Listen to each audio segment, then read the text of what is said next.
Welcome, everybody, to Learn with Lowell. Today, we're joined with Amanda Laden, founder and CEO of the Firebrand Institute, and Pierre DePaz.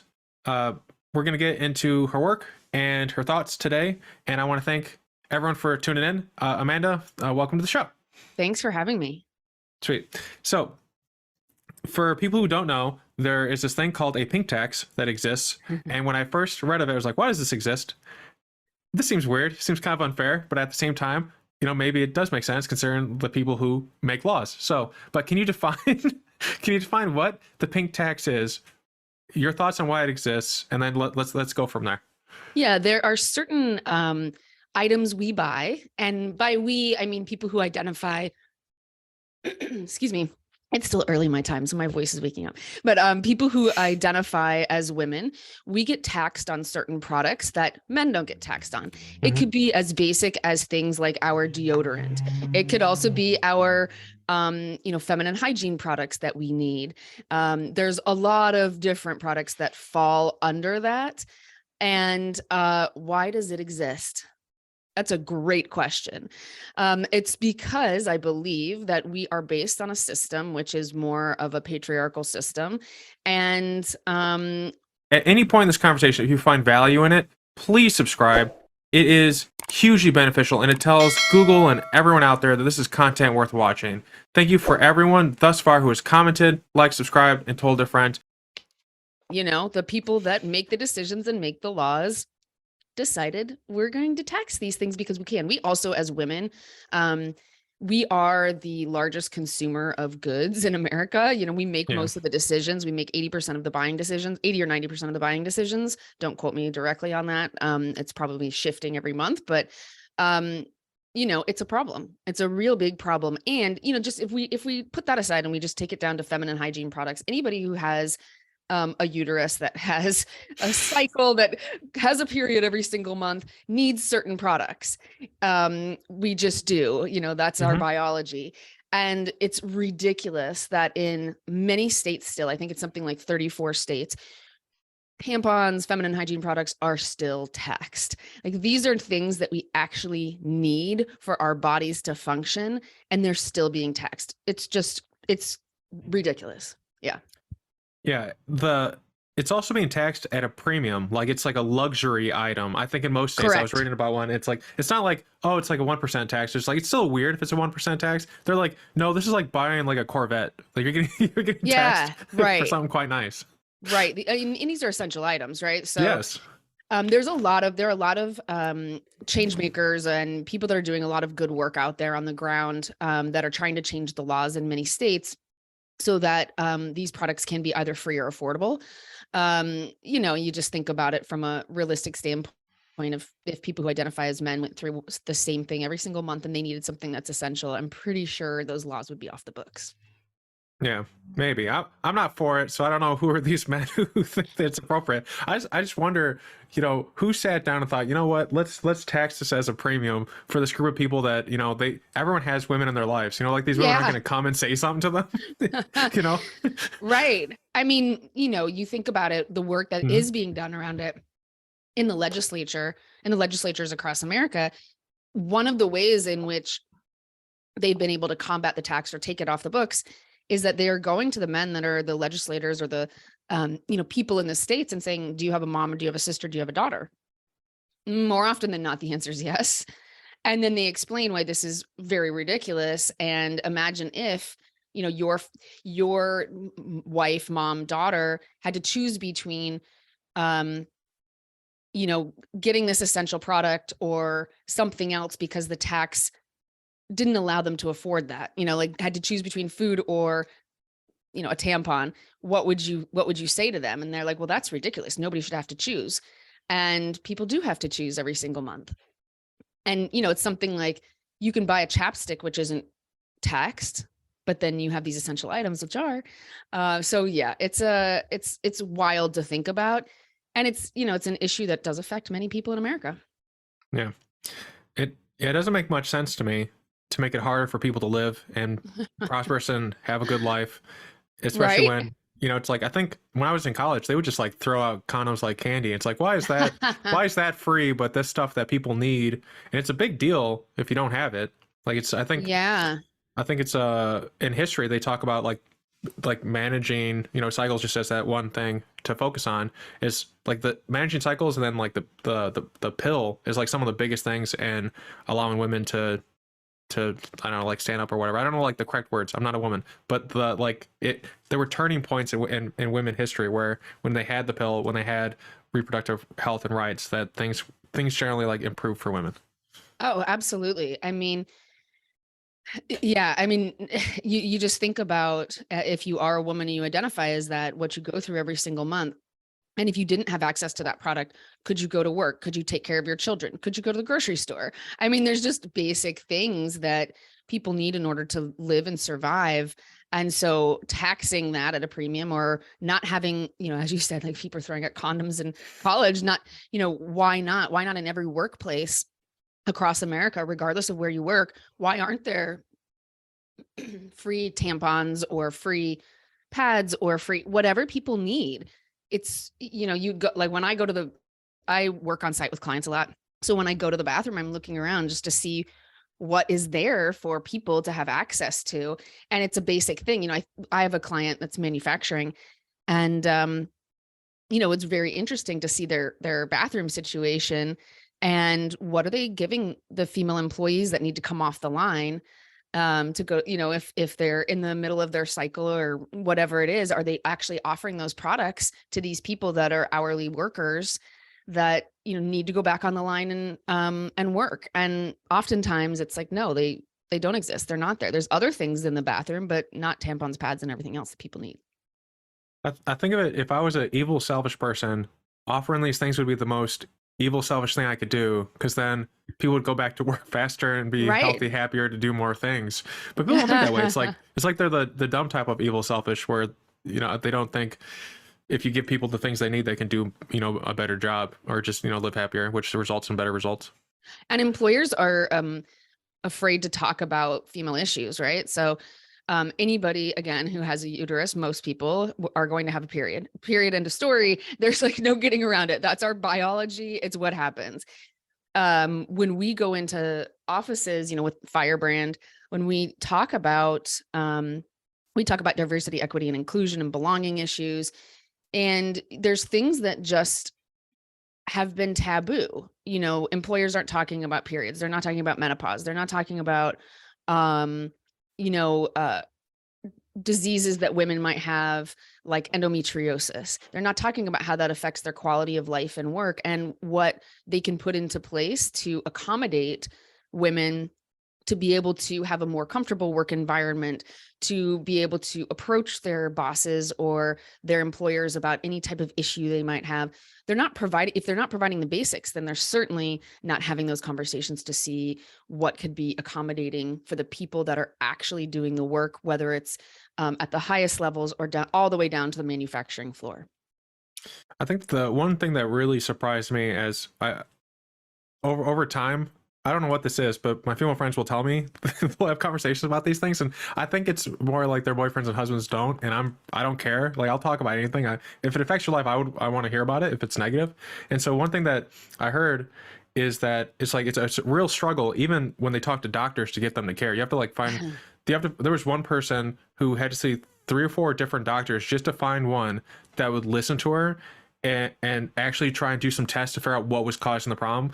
They were like, oh, it's endometriosis, so I'm going to do these types of things. It's like, well, do you know it? Have you done any testing to, I mean, it sounds right, but it's not. And then like the last doctor was able to find it was like some other thing, and you just had to take like a special type of pill every month and it takes care of it.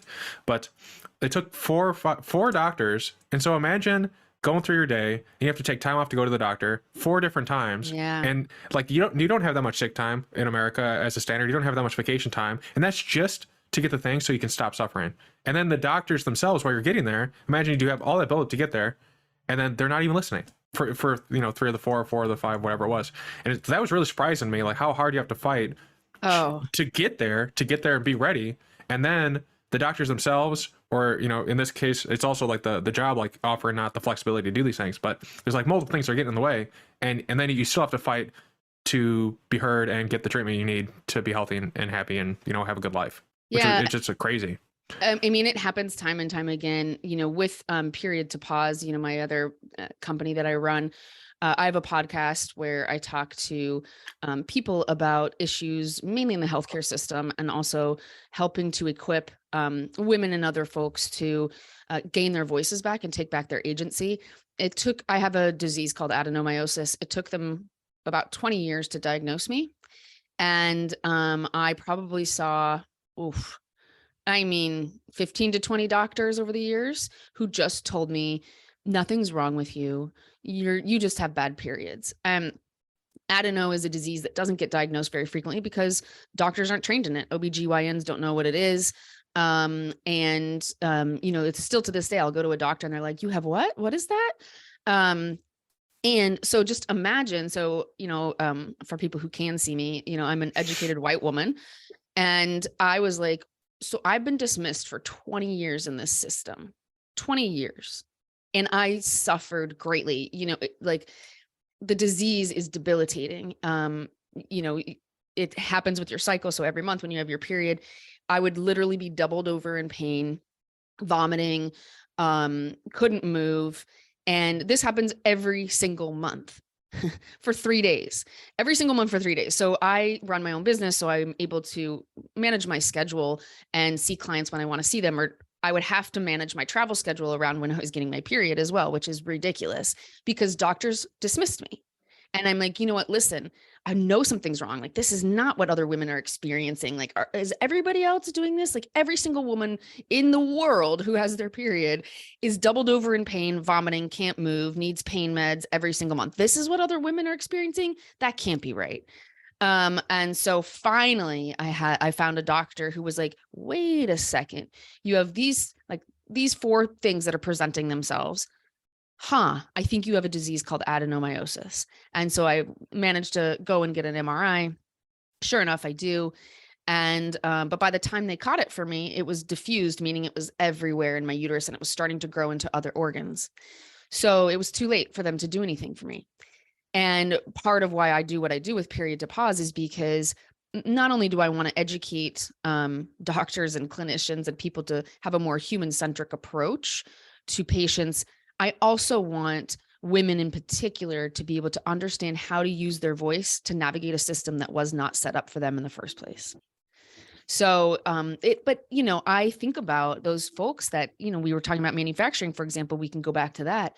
If you're working on the manufacturing floor and you have a disease like I had, I don't even know how you're doing it because it is debilitating. And then if you can't talk to your employer about it, if you're getting dinged because you're taking time off work every month because you have to, because you can't move, it's untenable.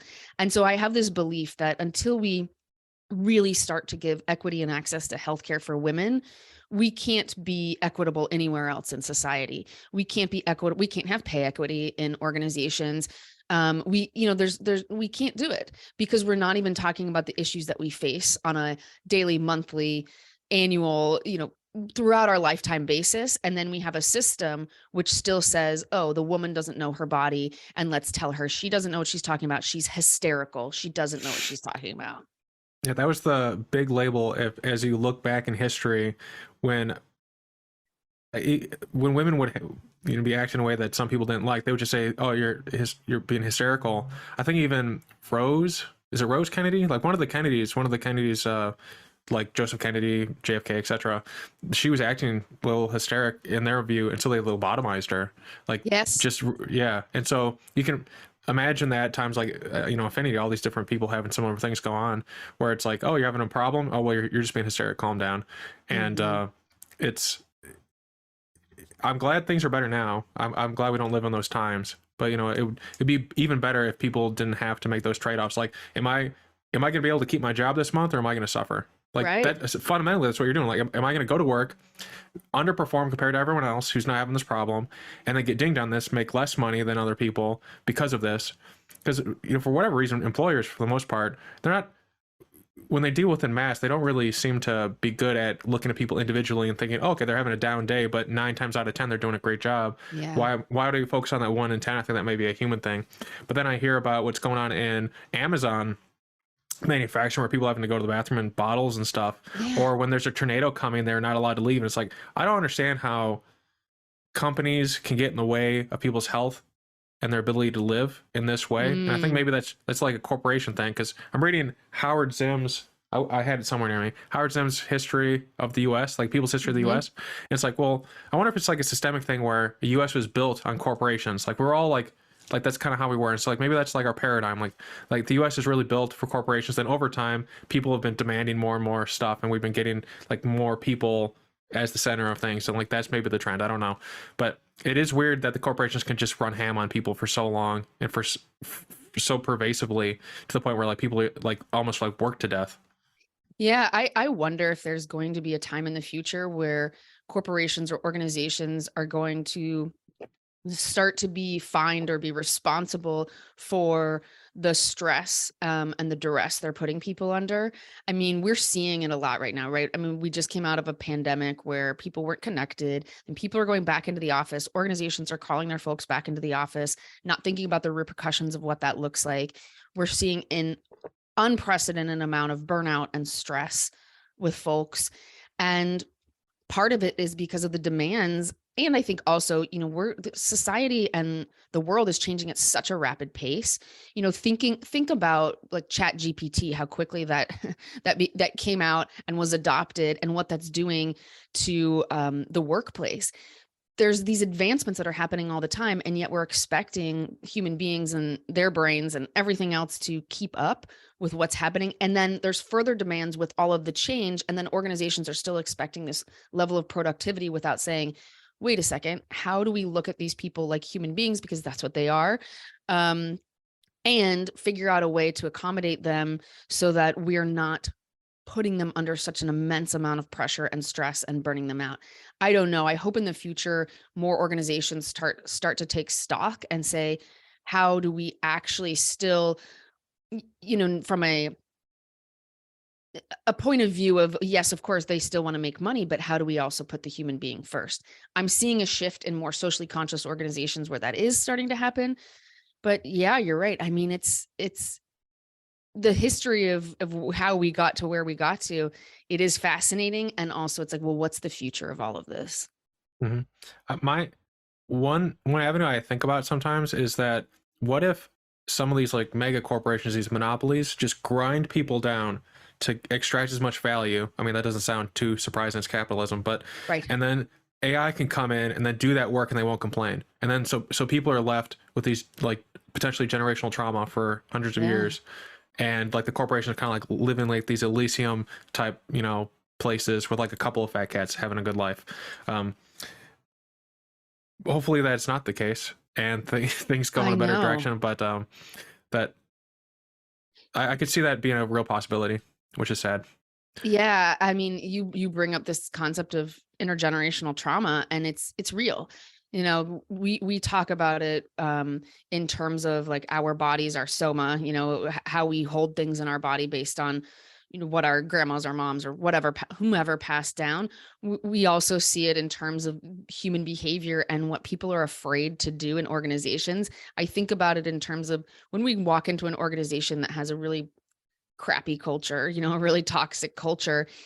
Oftentimes, like the leaders who actually created that culture aren't there anymore. Yeah, it's a funny study. And it's just like, oh, well, we behave like this. Why? And nobody's questioning. Nobody's using critical thinking skills going, well, why does this exist in the way that it exists? Why are we all behaving in this way? I was talking to somebody, was it yesterday, about, it was yesterday. There was a study done. I can't even remember where it was. And I think it was with chimpanzees, and they put the bananas, right? The banana, and then they fire hosed the monkeys. And the new generation of monkeys was born, and they put the banana out, and they weren't taught, and there was like no reason why, but they wouldn't touch the banana either. And it's just like, isn't that fascinating? So when we look at that from the animal kingdom, and then we put that onto human beings, all the other things that are being passed down to us from an individual level, and then you look at that as a system-wide and organization level, and a lot of us aren't even addressing it. Organizations aren't addressing it. We're not addressing it as individuals. So yeah, it's fascinating. It's fascinating. And I think people are becoming more conscious about why they behave in the way they behave, how that translates into being leaders, how that translates into leading people and teams. but not enough people are thinking about it. Yeah, I think the really interesting thing about that study that was done is that they'd start with the bananas on this platform, and they'd let the monkeys get to it, then they'd hose them, and then they would get it to the point where they were like, okay, don't go on the platform. Then they would start introducing new monkeys, and they start filtering out the old ones. So you got to a point where people were just living through that habit, but no one there was currently there when they were, which is what we're talking about. But it's like, I think that's particularly interesting where like the people who started it in this study were just slowly phased out. It was like nothing there was keeping them there. There was no hose, there was no indication, but it was just the habit of doing that kept them doing what they were doing, which is interesting. But I wanted to, we're talking about social conscious companies coming out. And sometimes I see people like Amazon, they're like, oh, wow, we care about, Black Lives Matter or what have you. But then they're also doing these horrible things like locking people in when there's tornadoes. Yeah. How do we know when these corporations aren't just using this social conscious stuff that we clearly care about as like a weapon against us, so that they can make more money and like keep doing their weird stuff, versus the companies that are actually caring to do good stuff as a consumer, as someone who's just like going about their day? How do we differentiate between the two? I'm not sure if there's a formula to differentiate, but I think as a human being, we kind of gut check it and we know. Like there's something very inauthentic about Bezos saying that he cares about whatever it is, pick a topic, and then he's one of the wealthiest men on the planet, and then people aren't being allowed to go to the bathroom and come off the line. Like, I mean, we can all, and we as human beings have a choice. Like, are we going to buy from Amazon? I would venture to guess that a lot of people still do. I do. I'm guilty of it. It's easy. It's like, oh, well, I need my toothpaste, and so I'm just going to get it. It's going to be delivered to me this afternoon, and I don't have to leave this computer. But how do we know? I think it's, people are getting smarter and smarter. We have, this in our pockets where we can do all of the research that we want to do, whether it's true or not. And I think people are using, especially I see younger generations kind of going, wait, is this company who they say they are? Who are the leaders? What does the board look like? How do they treat their employees? Is the tagline about their environment or social, whatever it is that they're putting out there, their social justice platform or their corporate lingo, is that actually true? Does it feel true? Is it right? Do I know somebody who works at that company? How do they treat them? People talk now. It's when we talk to our organizations, the companies we work with, we're always like, you're one tweet or one TikTok or one Insta away from cancel culture. And so, be very, very mindful about what you're putting out there and what you're saying. But I don't know if there's a formula other than doing your research and just gut checking. I mean, we can sense when something's off. Do you think, if you were to compare the US to other countries, how do you think we stack up when it comes to these issues? I mean, I think well, it depends on which issues we're talking about, but I think we're super far behind on a lot of things. And with media, we're getting even more divided on like who's actually leading decision making, and we're not using our critical thinking skills. But for example, you take companies based out of Europe, and there's a lot of things that from let's just take France, for example. Legally, from an employee standpoint, there are a lot of things that you can't do with your employees. And there's a cap on the work week. There is, you even look at like their food system and how many preservatives and additives they can put in their food compared to what we have here in the United States.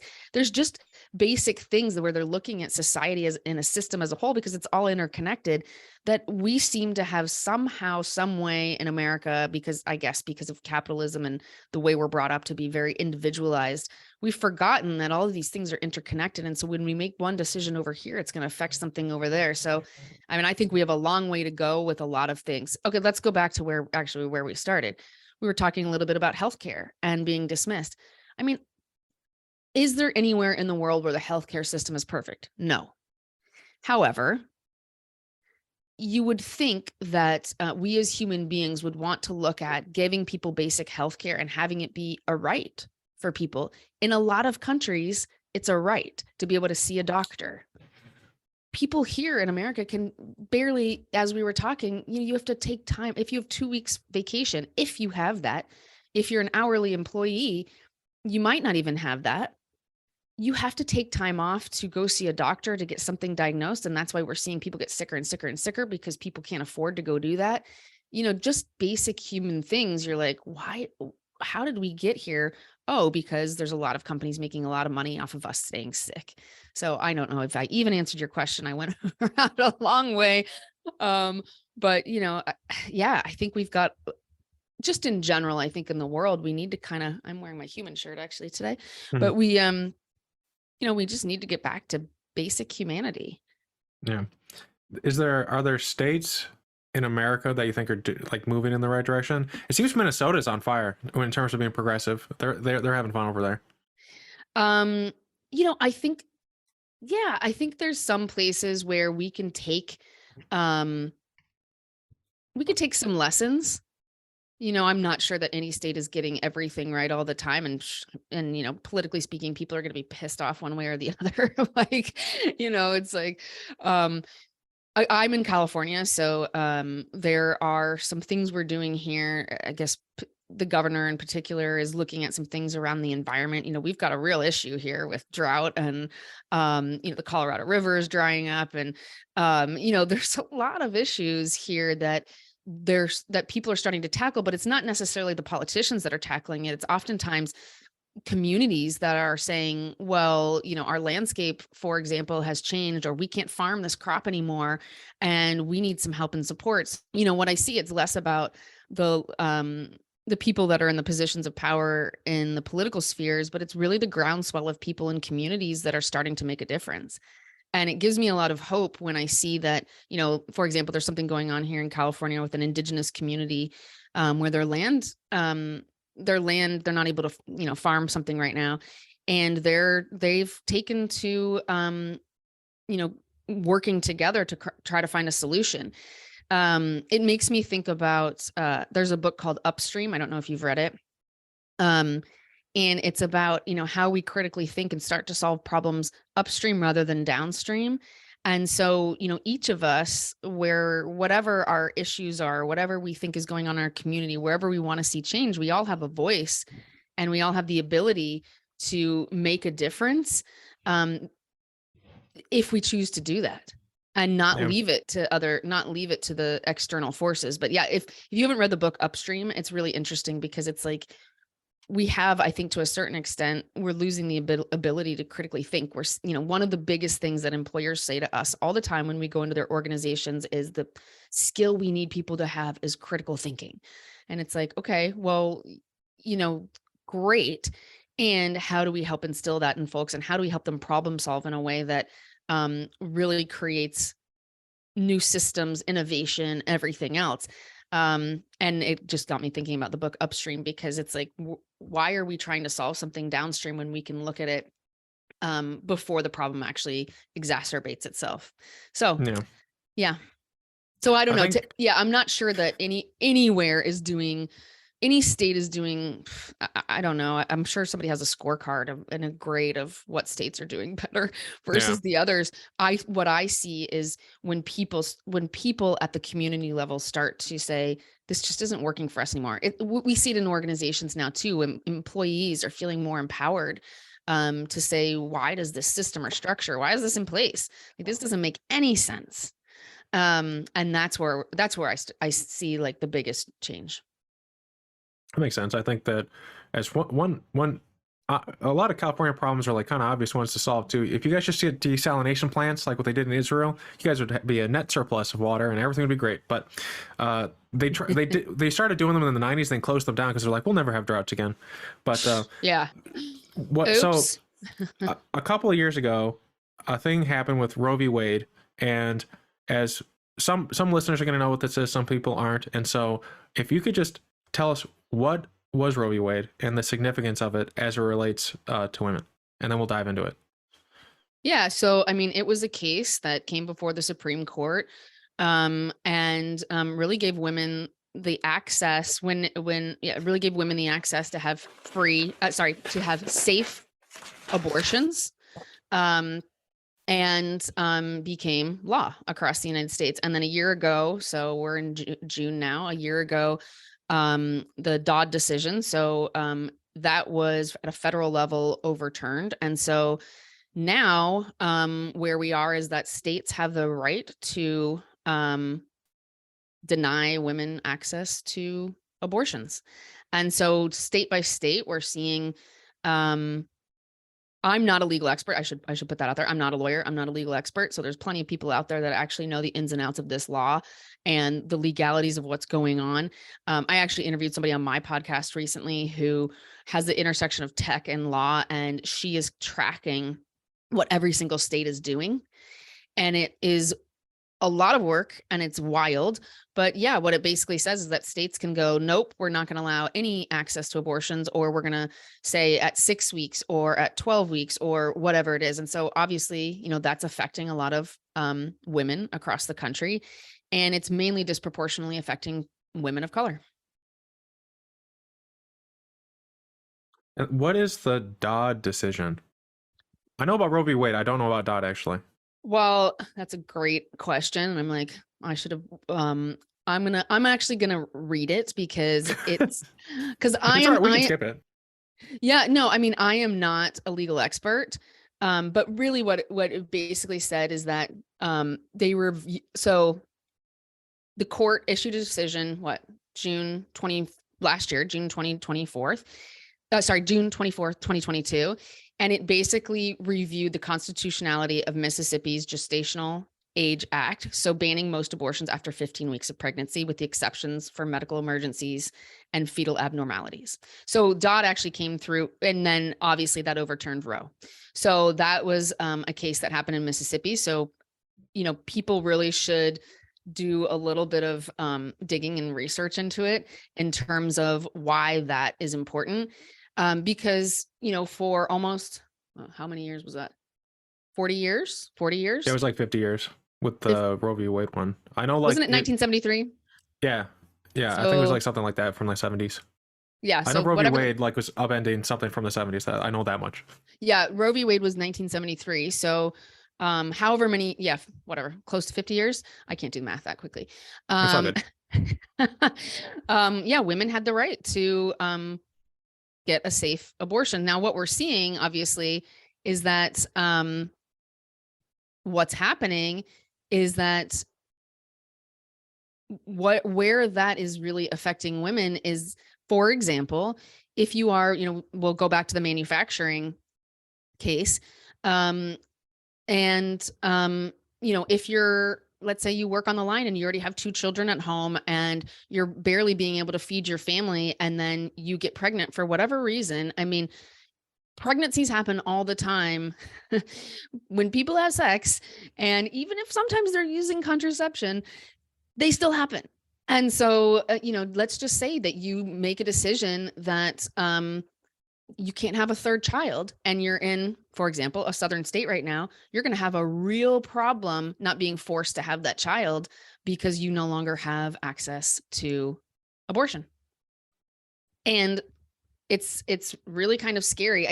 We've been talking about it in terms of, in organizations we work with, we've been talking about it around, what does that actually mean for your employees?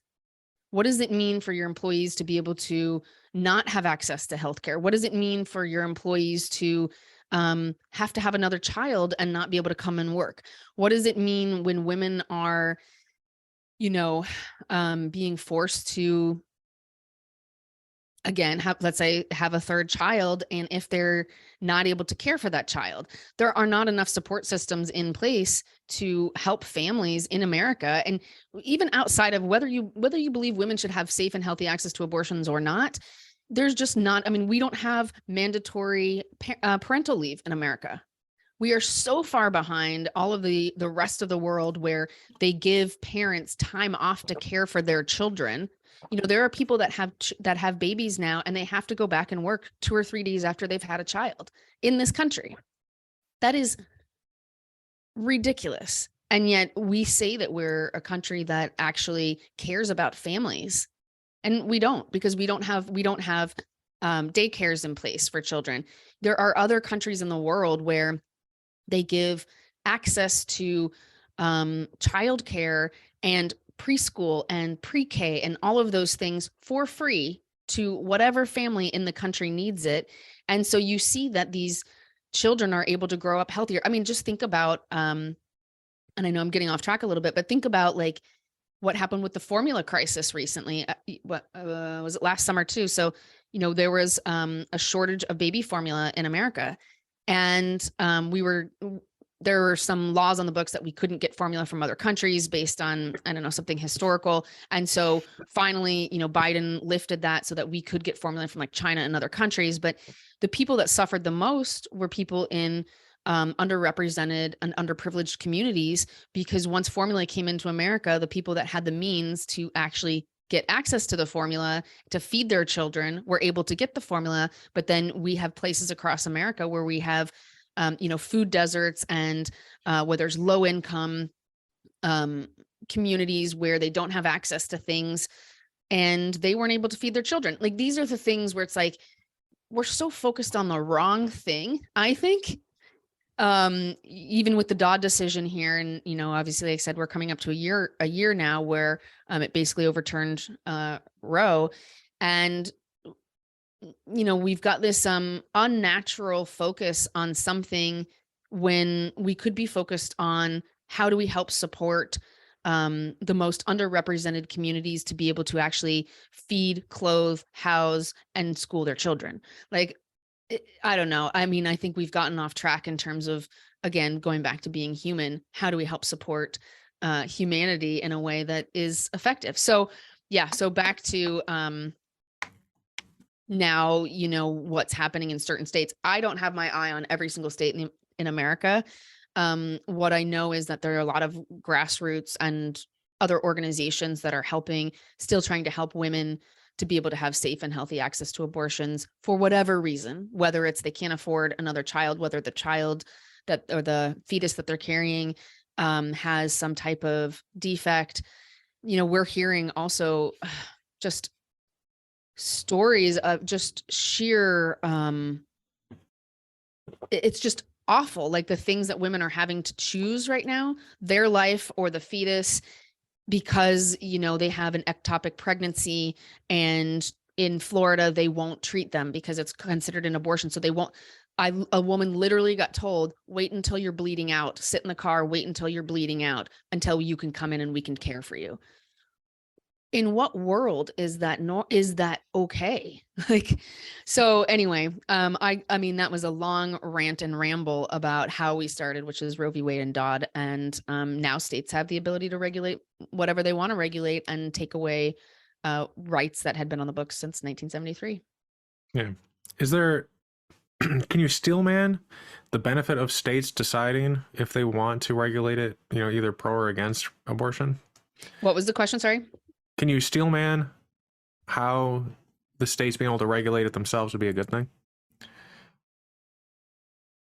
I don't know how it's a good thing. Mm-mm. I don't know why something that was passed at a federal level now that goes to the states level. I mean, the only good thing I can think about it would be, people getting so up in arms about the lack of access to the healthcare they need that people start to groundswell and really pay attention to who they're voting in at the local level. Yeah. I don't know. I mean, I don't know how it's a good thing. The things that are even more alarming to me is that now in certain states, they're starting to come after things like contraception, access to IVF for people who want to start a family, but for whatever reason, they haven't been able to naturally.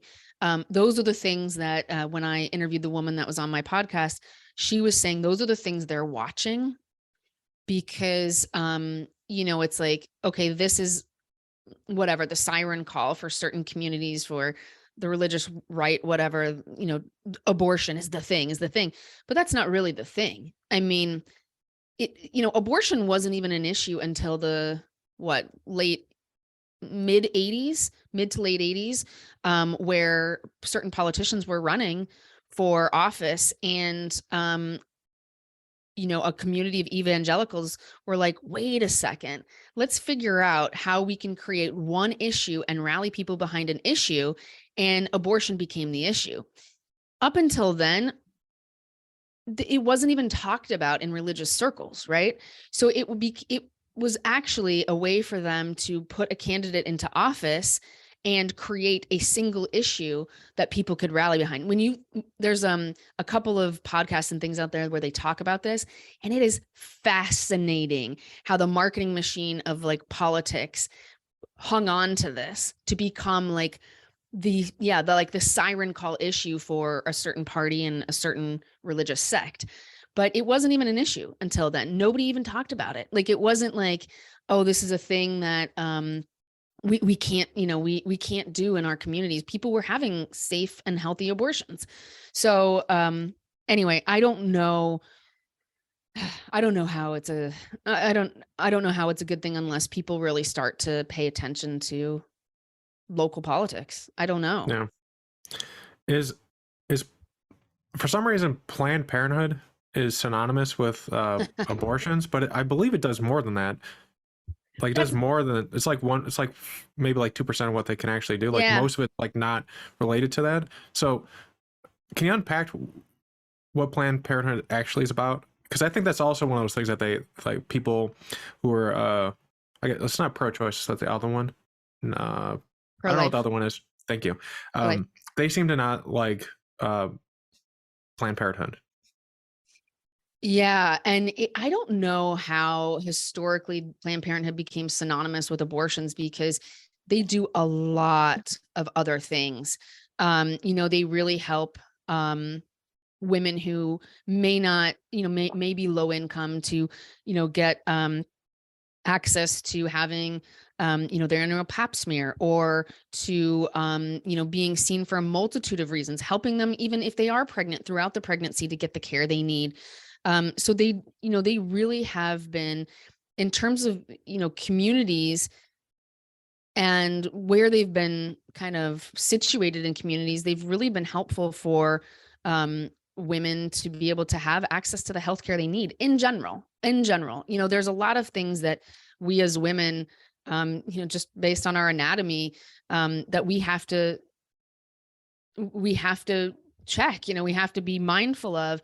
It's even like things like when women have a baby and maybe their baby isn't able to latch, or their baby isn't able to breastfeed, even helping to educate, how do you safely breastfeed? How do you help the baby to get the nutrients they need? Like, there's a lot of things that they actually do to really provide healthy and safe access to healthcare.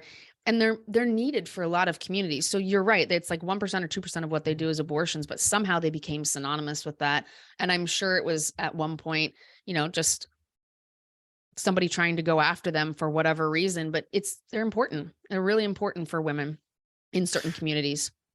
Yeah. The segues to this, like one of those tentpole things I wanted to talk about, which is maternity deaths, like where the mom dies as well, is going up. It's actually, it's reprehensible. And I think there was a 2018, I looked this up, they literally passed an act in 2018 called Preventing Maternity Deaths, because of how bad it is, to try and give states the ability to like look into this, like what's causing it, because it's getting almost down to where it was in like the 1850s or something. It's getting real bad. So Planned Parenthood should have an effect on helping people not die when they have a kid. And I think everyone should be on board with that. That should be a bipartisan thing where, if you're pro or pro-life or pro-choice or whatever, you want, if you're having a kid, to survive this and whatnot. What do we know why it's getting worse? I just saw the rates, and it's ridiculous. It's literally like going back 100 years. Yeah. So I think part of it is, we think about the systems and structures. Like, we think about the medical system and the power structures at play. And again, like, this goes back to talking about women being dismissed. So it's disproportionately affecting women of color, in particular Black women and Indigenous women. So their rates of maternal death and infant mortality are significantly higher than white women. And so, part of it is, and there's a lot of people doing a lot of research on this right now, by the way. There are people that are experts in this that are looking at why this is happening in America. I mean, in America in particular, our stats are worse than some third world countries. Yep. And that should be shocking and appalling to everyone. Why is it that a woman goes in and thinks she's going to have a safe and healthy birth, and then she doesn't make it out of the hospital?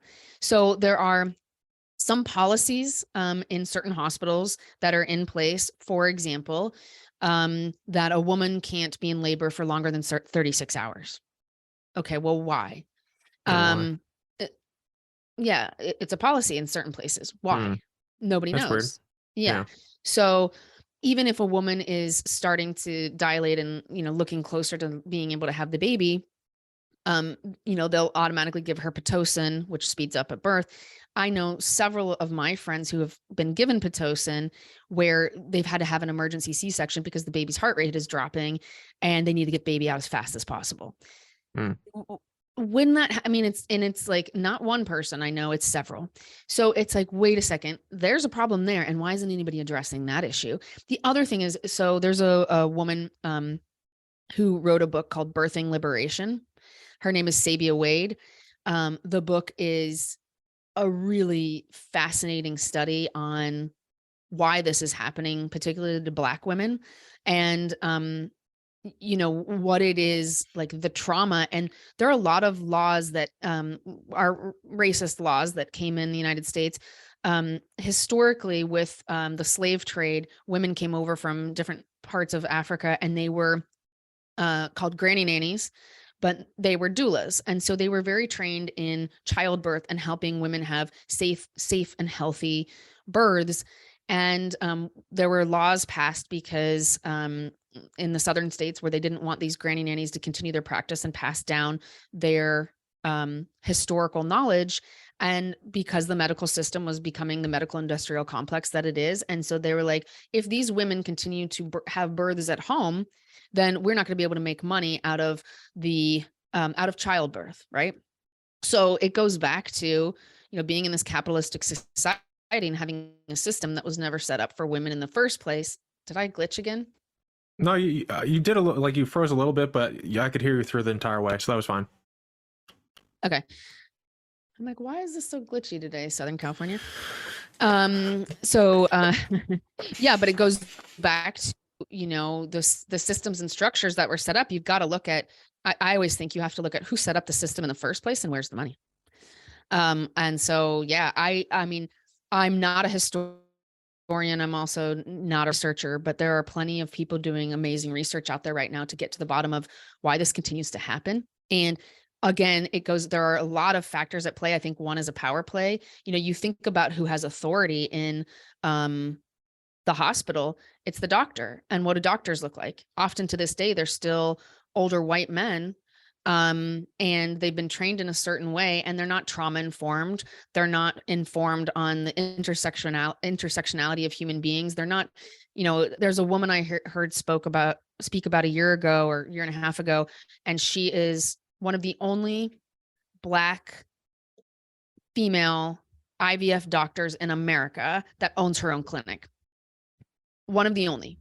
So even like from that, and you think about the journey for a woman to try to get pregnant, and you don't see anybody like you who understands your culture, your history, your diet, everything else. And then you fast forward, and now you're in the labor and delivery room, and there's the power structures that play. You may only have, the white male doctor who's dismissing you. I mean, I haven't had a kid. I wasn't able to have a kid, but even the dismissal that I felt through the process of the things that I was having to go through with my disease, I can't even imagine what it feels like if you're there and you look around and there's nobody that looks like you. They're not listening to you. Let's think about, there's a story in the public domain about Serena Williams. She almost died in the labor and delivery room because she was telling them, the doctors, like, something's wrong. I'm not feeling well. I'm short of breath. No. You're just, you're being dramatic. No, nothing's wrong with you. Well, she had fluid in her lungs and she almost died. And, you have a woman who is one of the most well-known women in the world, one of the wealthiest women in the world, who's not being listened to in the labor and delivery room. What are the chances for everybody else? It's like, and again, I think it goes back to a lot of it is like how people are being educated right now within the medical system. It goes back to power structures, who has the ultimate say, and then this constant dismissal of women about our pain and knowing our bodies. Yeah. I, I've been in the hospital myself, and I wonder if just it might be, I think many doctors are very kind, loving people, and they do their Yes. best. Oh, yes. But I also think that doctors are probably the most well-meaning murderers on the planet. Like many doctors have almost killed me. I think it's just there's like a level. I think that I wonder to what extent the numbers bear out what you're saying, regardless. But I wonder how much of it is just like we're not training the doctors well to just Yeah. even listen to people. Like, Well, and because I've experienced that as well, where they're I just was like, all right, well, go away, and I just keep going until I find the one I like that will like challenge me, but like listen at the same time, and then I stay in contact with them for the rest of my life. well, you think about it, and it's like, okay, so again, you go back to who's making money, right? Who's making money out of the human body right now when you're sick? There are a lot of organizations, insurance companies. I mean, there's a real reason to keep Americans sick, right? A lot of people are making a lot of money. So you think about that, and then you think about doctors and by the way, I've had some amazing doctors. I am not dismissing doctors at all. One of my best friends is an ER doc. Like, they're under immense pressure. They have 7 minutes to see a patient. Like, 7 minutes. How is that even, like, how do you get to a level where you can even diagnose a human with our complex system that we're living in? They're also taught to look at us in a linear fashion, meaning, oh, you're talking about your arm hurts. Let's just look at your arm, but we're not looking at the rest of the body. And so there's that. They're under immense pressure and stress. They have these, they're making money out of everybody who's staying in the hospital. So there's reasons, for people, there's reasons out of their control where they can't control who's actually profiting from that. And then, we're not teaching them in medical school to be trauma informed and to have human centric conversations. One of the things that we're doing now with our organization is that we are going out to doctor's office, medical practitioners, and trying to train them to be trauma informed and to have conversations with that lens, because it's so important. And you think, so let's go back to what we were talking about with especially Black maternal death rates. You think about the trauma that if you do have a child and something goes wrong in the labor and delivery room, or you've been dismissed, or there's been a microaggression towards you, the trauma that gets passed down, the intergenerational trauma that gets passed down, and the fear that gets passed down with the medical system, even if, doctors are well-meaning, there's a lot of layers and complexities to this. And I don't know what has to happen for the system to change. I think part of it is equipping doctors to be trauma informed. And what I think we're also going to see, these doctors and nurses and everybody else are burnt out. They're going to be leaving this system. Like, I think in the next, I don't know, call it 5 years, we're going to see a mass exodus of the medical community. And there's going to have to be a major shakeup in terms of how our hospital systems and everything else are run.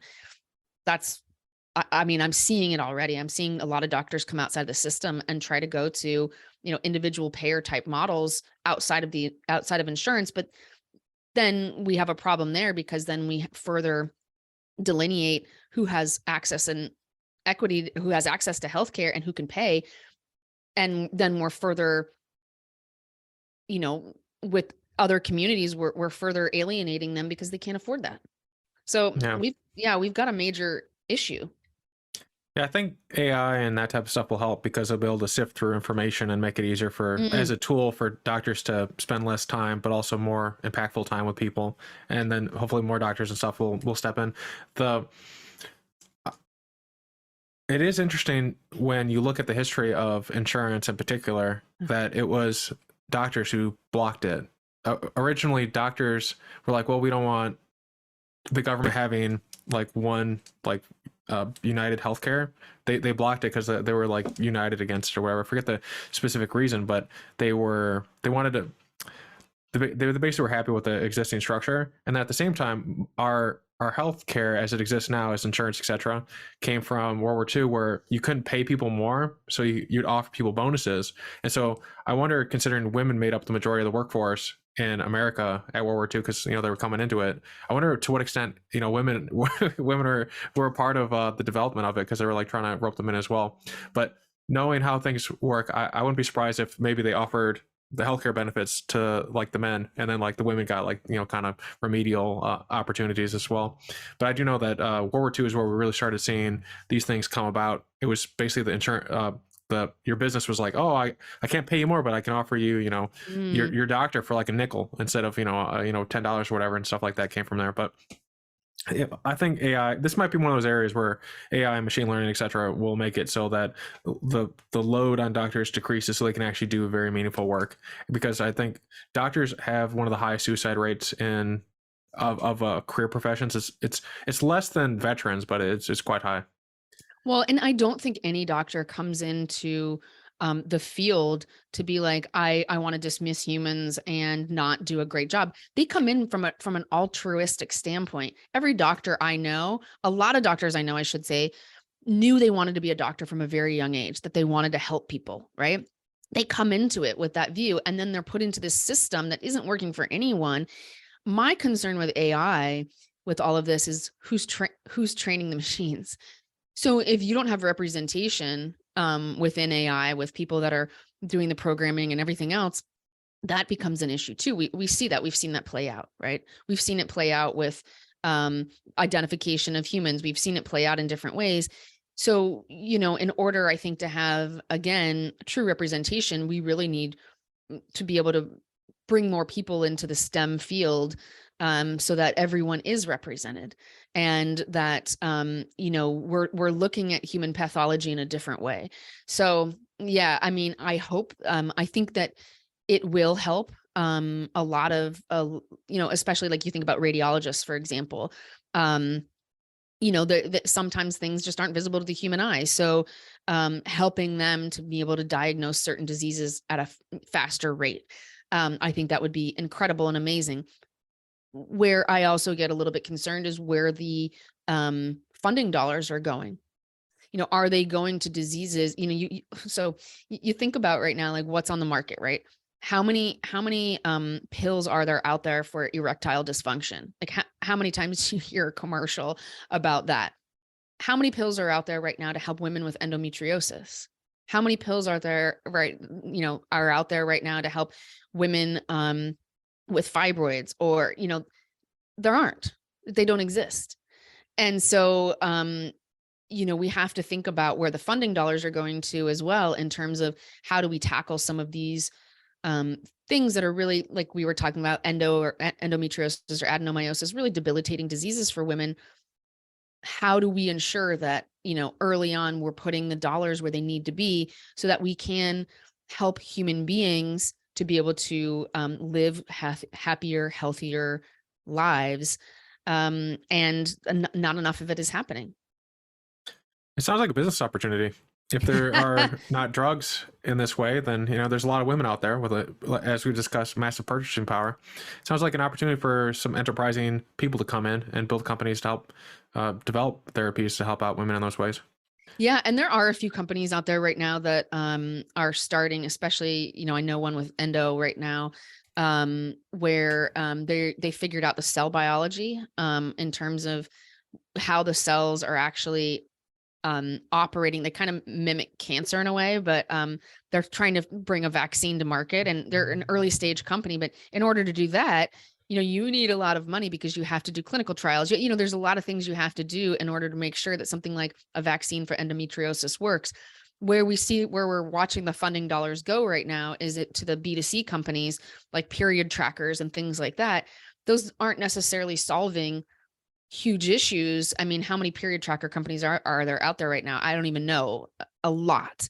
But what about these other organizations that really need the funding dollars to go towards them to be able to solve real world issues? Not enough, I think, from a kind of B2B, or I guess you would call it B2B if you're creating a vaccine from that standpoint.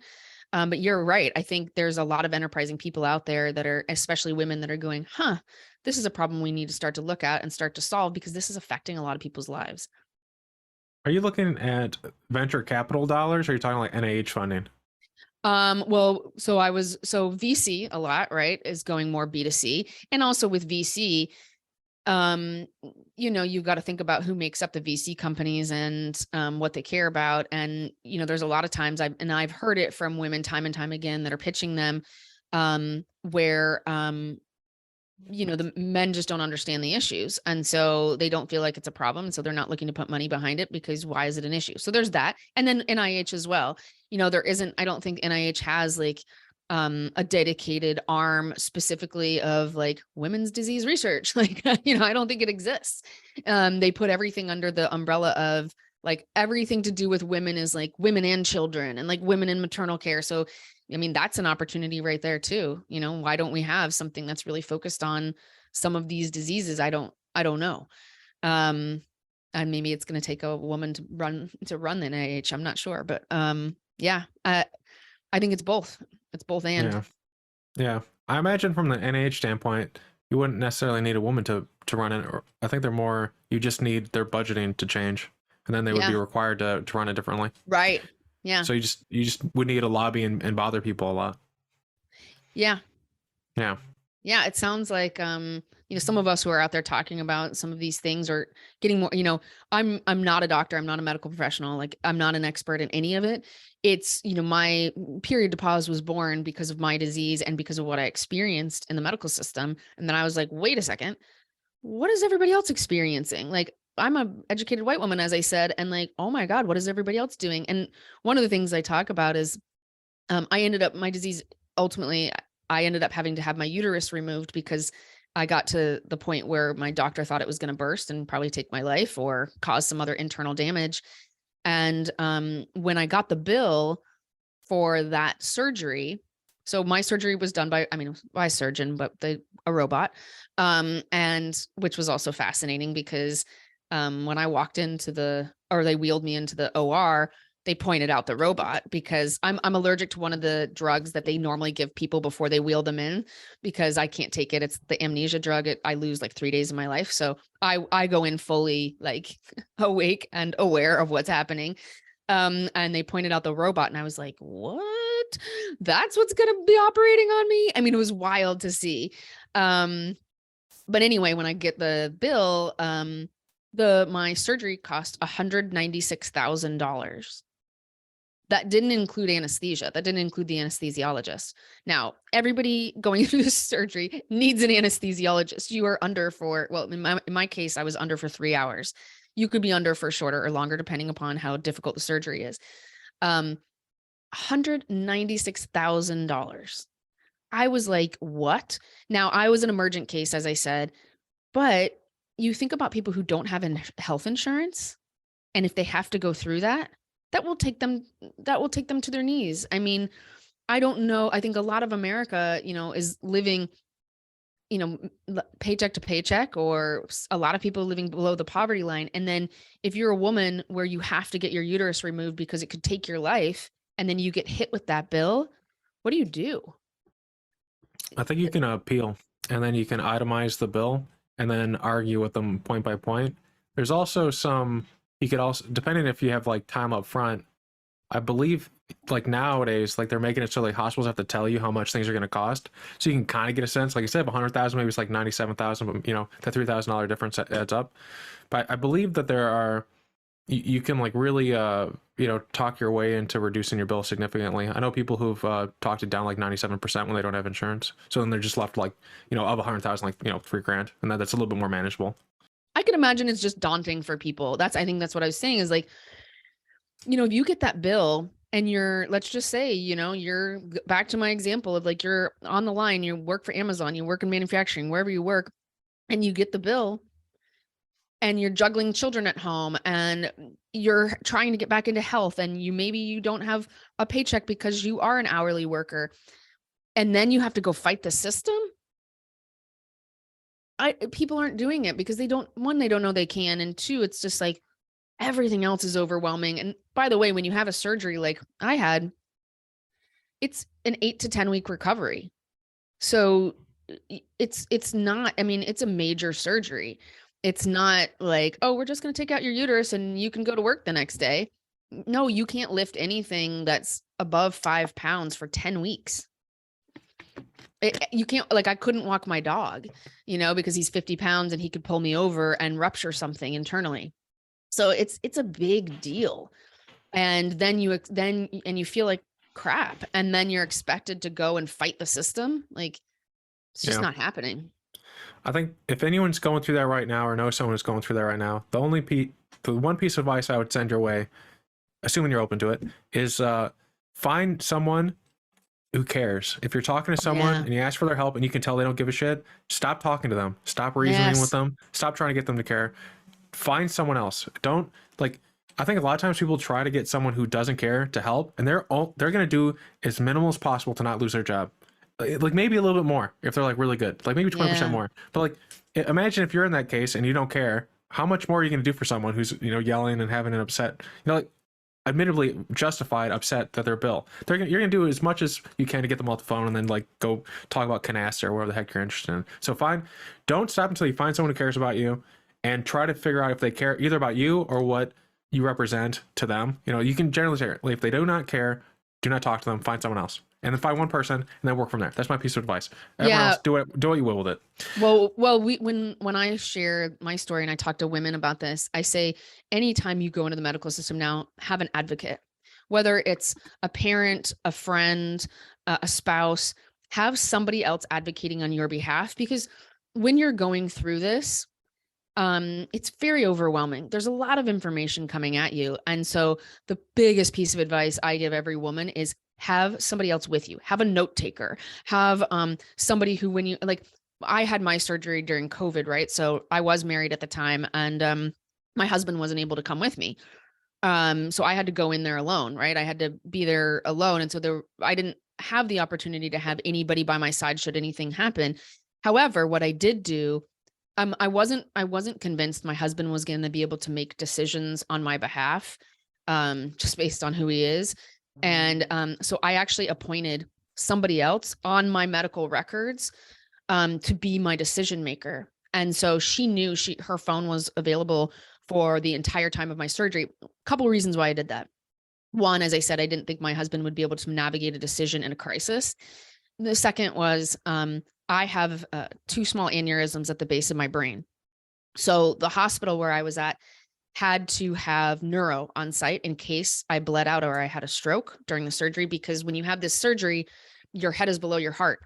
And so it increases, for any woman, it increases the percentage chance that you could have a stroke or a blood clot or something else. For me, my chances were significantly higher because of the fact that I have a brain aneurysm. So I made sure that my friend, her name is Gina, that she was named as my proxy. So should something luckily nothing happened. My surgery was great. It went off without a hitch. Obviously, because I'm sitting right here, but had something happened, she was the person they were going to call to say, we need, whatever, we need to operate on her brain, or we need to whatever. She was the person. And I knew that she would make the right decision. I also knew that she would fight tooth and nail to get me the care that I needed. And that's the kind of person you want in your corner. You want someone who is not going to back down, who's going to question everything, who's going to be like, nope, you're going to do this, this, and this for her. She lives across the country. I also knew that if push came to shove, she would be on the next flight out here. So, those are the things that I tell women all the time. It could be your best friend. It could be someone you just know that is fierce and fabulous and is going to be there to be like, no, tell me why you're doing this. Tell me why you're doing that. Move her out of this hospital room. Like, you need somebody like that in your corner, unfortunately now, especially if you're in a state where you're in overwhelm or stress, or you're just incapable of being able to make a decision while you're in the hospital or wherever you are. When they find, I'm not trying to get graphic on your stuff. I'm just kind of curious because I know they do scans and stuff for aneurysms, but I always thought they like got rid of them or something. They just leave them in there. They don't do something with an aneurysm, right? Depending upon the size. So mine are small. So I have 2 like kind of in the same spot on the left-hand side. Like, I can't remember what this part of the brain is called, but anyway, right in the base of my brain. So what they wanted to do is they wanted to put a balloon up there with a camera to look at them further. And I was like, wait, what are the risks of that? So they tell me the risks. I'm like, nope. There's no reason to do that. Like you can see them on the MRI. And so I switched doctors because of that. I was like, I'm not going through that. I'm not having you put a balloon up through my vein. And no, I'm not doing that. And again, it's like, you're right to say, well, why? And that's a question, like, why do I need that? If you're not concerned about them now, why would you do that? And then it could cause other risks. I also have a blood clotting disorder. So there's like I have to weigh all these things all of the time to be like, well, what's that going to do with this over here? And oftentimes doctors aren't thinking, oh, well, you have this thing here and this thing over here. What are the combined risks for all of this? So anyway, no, depending upon the size, they won't do anything. What they do for me is they just monitor it every like 2 years. So I have to go back and get the MRI again. If it starts to grow, then that becomes an issue.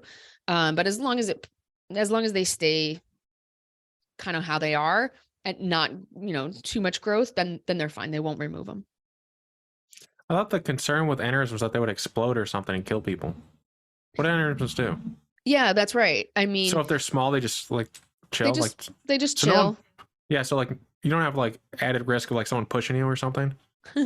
No, nothing like that. But I think if they were in a different location than they are, that was the other thing. That was the other reason why they wanted to put the balloon up there. They wanted to confirm the location. If they were in a different location that, I don't know, clearly I don't know. Well, none of us know enough about the brain, even the doctors that are doing it. But, if they were somewhere else in my brain and they were pushing on something else or situated differently, I think they would take them out. They would be more concerned. The things I have to be careful about for me, blood clots, big one. So if I'm on a long haul flight, like I wear compression socks, I get up, I walk a lot, that's an increase of stroke or aneurysm. And because I have the blood clotting disorder, my percentage goes up, right? So just, things like that. But no, I mean, no, I hope no one pushes me down, but they're not concerned about anything like that. It's, if for example, I started having headaches or something, something's, if there was another presenting issue, then I would of course go back and be like, okay, we need to look at them again. But no, now they just monitor them. They just watch and they're just chilling out. All right. Yeah. I mean, there are people who don't know they have them. And that's when you see them stroke or, things explode and they're incapacitated. I know I have them. So, I'm glad I know it's a genetic thing. So I'm glad I know and they're able to watch them. But, it's not that concerning unless you do something like what I had to have, which is a partial hysterectomy and my head is below my heart. Then that's concerning. Yeah. But like even for that, I had to have neuro clearance. I had to go see a neurologist and he had to talk to my surgeon and say, nope, she's fine. She's going to be fine. But they still had to have neuro on site for me just in case. But yeah. Yeah. Well, there's this game some of my friends and I play. We call it bumper cars, where we go for a walk and we try and knock each other over. And weirdly enough, the women in the group usually get the most aggressive. But I think just in my own sake, if we were ever like hanging out and you wanted to play bumper cars, I'd probably you'd be too scared to touch me. You'd be like, no. I wouldn't want to knock you over. It can get. It's usually funny if there's like a hill nearby. Like people like to see people roll apparently. But where are you again? I'm in the Midwest. We have weird things. Like I don't know who invented this. I think it was me. And then my wife, and then other people started noticing we would do this to each other, and then they started getting on it. Where in the Midwest are you? Like Chicago. I don't want to dox myself. The internet's a terrible place. But I'm from Iowa, so. Oh, I've been to Iowa. It's a nice place. Yeah. What part did? Well, I probably shouldn't. Was there like? No, I won't ask you. I don't want people to like hunt you down. Oh, that's okay. I grew up in Des Moines. I say it all the time. I've driven through Des Moines. There was a part that had a red road as I was fleeing to Kansas. There's a segment of the road that is red. That is all I remember about Des Moines. Other than that, it is not spelled the way it sounds. So Firebrand Institute, you're founder of this. Correct. One thing that you do, yes, I would hope. Correct, that is me. The synthesize what you do is that you increase people's revenue and success. And so when I read stuff like this, I always wonder, what does that actually mean? So what do you actually, like if I'm a business and I tap you to come in and help me out, how do you help me to have that result? Like, what do you do? Yeah. So there's a couple of different things. So we work we work with large organizations too. We work within companies, like organizations you would know. We help build leadership capacity, which means we'll come in and we'll do workshops, trainings. We'll also align leaders. So you may or may not know, and I'm kind of saying that flippantly, leaders sometimes don't get along. And so we help mitigate conflict and help them get realigned so that they can focus on what they need to focus on rather than the extraneous BS that we often see them engaging in, personality conflicts, that kind of thing. So we'll do that. We'll do strategy days with them. We'll help them look at where they have market opportunities, or we'll move the conflict out of the way so that they can see innovation and market opportunities. And then with entrepreneurs, we work with them to align their mission, vision, values. So understanding like what's the thing you want to put out into the world, what's the social impact you want to have, and how can we help you see opportunities for growth. So oftentimes, if you're like running a small business, you get in your own way, right? And so we allow, we'll create a roadmap for folks. Like, here's your actual 90-day roadmap. Go out and sell, or we'll look at team and we'll go, oh, the reason why you're not actually selling is because you're in your own way, because you're actually not good at closing a sale. So you need to bring somebody on board that can do that for you. We use assessments. We use other scientific tools. I've been doing this for a long time, so I'm pretty good at going into a room of leaders and understanding who the problem child is, and within like 5 seconds, and then helping them to just get back on track. Is it everyone else's body language not wanting to be close to that person that identifies them? No. We're very good at reading the people in the room. And even without assessing them and without people sometimes opening their mouths, we can tell who it is. If there is one, sometimes there's more than one. I think it's just practice. It's just, I've been doing this for a long time. I can walk in and be like, oh, okay, you're the problem. It's you. But I love doing the strategy work and helping, not only entrepreneurs, but also, fast moving organizations to, be able to capitalize on, things that are happening in the marketplace. So that's a lot of fun, to do that. Yeah. Have you ever discovered like a sociopath or something? Someone like who's hiding there, who's like, oh yeah, you've like found them. Do you like, oh yeah, do you get them coaching to like adapt into society, like help them, or is it more like you cut them out like a tumor? No, first of all, we see you can see in the public domain narcissists and sociopaths that are running major organizations. Look at Elon Musk. Come on. So, nobody's cutting him out, right? But we do, oftentimes if it's not the CEO, we'll sit down with the leader, like the CEO, and say, if you want to not have a toxic environment, this person has to go. If you want to keep them, here's all of the litany of issues you're going to continue to have, your choice. But also we would suggest getting them some executive coaching. Oftentimes those people that are like at that level that, have some ego issue or whatever it is, they're not interested in getting any coaching. And so sometimes we'll just back away, or we'll say, or they need to get to see a therapist, and that is not our domain. So we would, we worked with a family run organization for many years. So just imagine, and it was a successful organization. Just imagine the dynamic of father, son, just all of that family stuff at play. At one point, I just said, we're not going to be able to help you until you go to family therapy. Like it's just not going to happen. Because your family issues are playing out in the boardroom and it's not good. So yeah, but oftentimes if we see somebody that's really, really toxic, we'll just be like, you've got to let them go. Otherwise you're going to have way more issues with people. And you see it trickle down. You see it trickle down all the way to the, say, manufacturing floor because of how people are behaving at the top. Is it, if you've watched the TV show Succession, I don't know if it's like that. It totally is.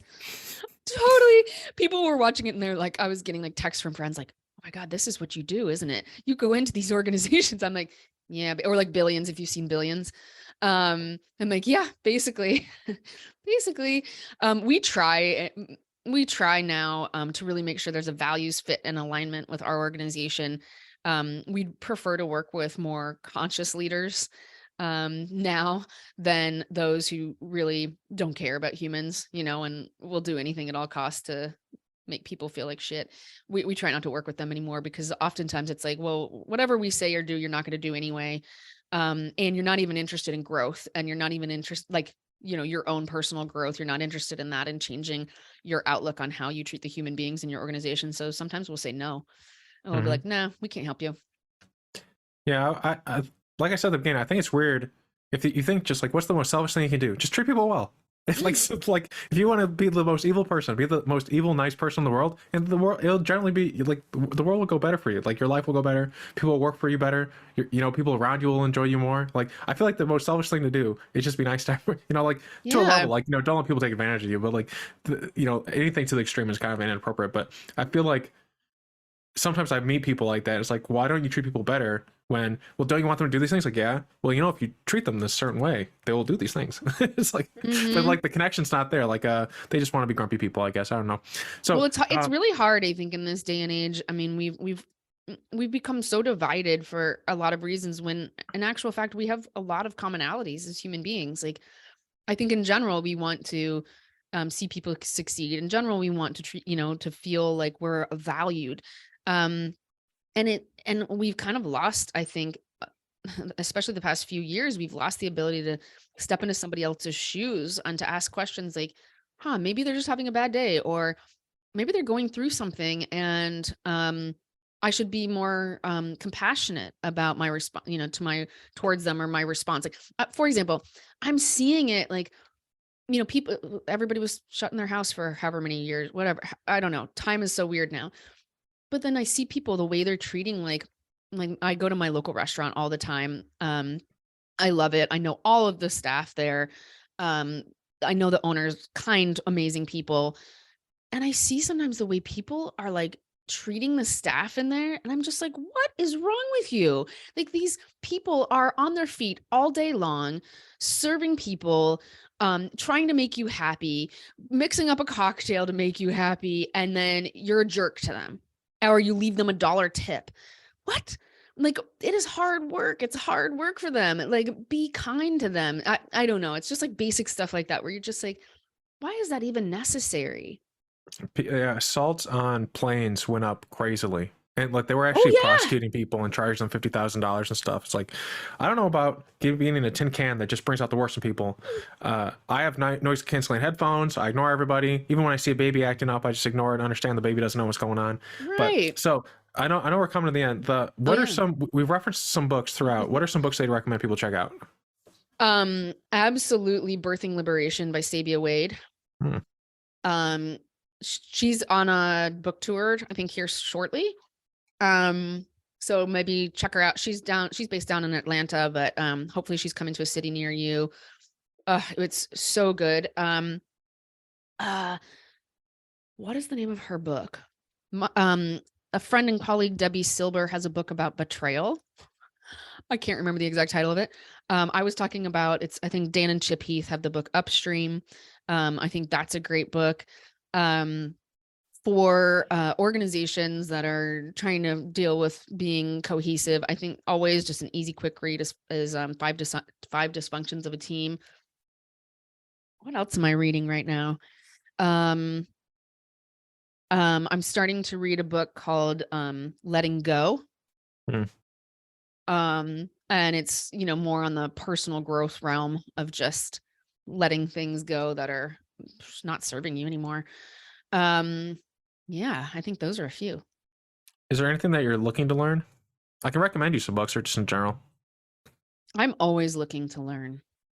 I'm not very good with all of this social media, interweb stuff to like boost my thought leadership profile. So I get daunted when I have to think about like, wait, what? I have to what? I have to increase my traffic to, that is something I need to learn. I don't know how to use TikTok. Not that I really care. I don't know. What are you learning right now? Like, I'm always interested in what people who are interested in growth and knowledge or reading and learning. What are you reading right now, and what are you learning? Well, I referenced the Howard Zim's History of the U.S. and then got machine learning. Okay. I'm like learning a lot about machine learning right now. It seems fun. That's about it. And then I Yeah. have other books that I Cool. read on the side. I read one nonfiction, like technical book, one Yeah. nonfiction for fun book, and then I read one fiction book. So I'm reading Crime and Punishment by Dostoevsky at the same time. Oh, gotcha. Like that combination seems to keep me interested. If it's just one book, I kind of get bored. Me too. Yeah, I read several books at once. Like, you should see my nightstand. It's kind of ridiculous. Yeah. And then I'll be like, oh wait, I'm gonna switch to that book now. I'm Mhm. also reading a book called Before I Let Go, which is a novel. So and I like to do that too. And I'm about to go on a mini, well, not even a mini, I'm about to go on a vacation. Part of it's vacation, part of it's work, but I'm going to be gone for 5 weeks. And I plan on doing a lot of reading and chilling out. Sweet. I'll send you some book recommendations. So Awesome. one last question though. I know Yeah. we're running over. Actually, do you have time for another question? It's fine. if Yeah. not. Yeah. Okay. Well, I don't want to just assume. So this is like a philosophical question that sometimes I ask people, and there's no right answers. It's just for fun. And so here's the setup. You're a judge, and you're a judge, and before you is brought 4 people. 3 of the people murdered a person, and the 4th person was basically there, like around, and they just grabbed 4 people. You have to give a sentence to the 4 total people, knowing that 3 are guilty and 1 is most like, is innocent, but you can't discern the difference. You can't like separate the sentencing. What would you sentence the 4 people? And you don't get any more information. You can't ask them questions. You get all that I just told you, and you can clarify in case I said something stupid. But yeah, what would your sentence be as the judge, and why, if you can? So the 4th person didn't have any involvement. No, it would just be like if you were walking by, and they like grabbed you as they were bringing the other 3 people into the paddy wagon or whatever. Well, this sounds familiar. Didn't this happen to the Central Park 5? I don't understand this reference, but just to be respectful of your time. I don't know. You should look that up, because that, I mean, well, just a side note, that was the whole, the whole thing that went down in New York, where the 5 children were wrongly accused of murder, and Trump put a full page ad in the New York Times to convict them, and they were put in jail for many, many years. One who has learning disabilities, and they wrongly served for 20 years more. And just the things they endured. The oldest one, which I think is the one with learning disabilities, was in Rikers, and the stuff there's a movie out about it. You can watch it on. Yeah, check it out. It's just harrowing. Okay. I don't know. This is like the worst question ever, because so the judge, like, as a judge that this person is wrongly accused, or is not guilty. Yeah, right? there's 3 murders and 1 innocent person, but you can only give 1 sentence to all of them. It can be whatever you want, but it has to be yours. I would probably, because I err on the side of the person who didn't do it, I would probably give them some type of altogether community service and rehabilitation. And probably some form of house arrest for a while, at least, so that the person who didn't do it has some form of freedom, so to speak. But I would probably put them through a program of rehabilitation and community service. Sweet. And then where can people stay up to date with your work? Yeah. You can go to firebrandinstitute.com or periodtopause.com. My podcast Period to Pause is on Spotify, Apple, and wherever you get your podcasts. We've got a few more things coming out this year, specifically around women's healthcare, that we'll be releasing. So stay tuned. But yeah, that's where you can find me. And, I do check, like, some people don't check their DMs and things. It's usually me. I do have a social media person who does my Period to Pause stuff, but if you hit me up there, she'll forward it to me, and it's going to be me. So, I'm a real human, so I do respond to my stuff. Yeah. All right. Well, I want to thank you for coming on the show today, and for Thank everyone you. listening in. Everything we discussed will be in the show notes. Awesome. Thank you so much for having me.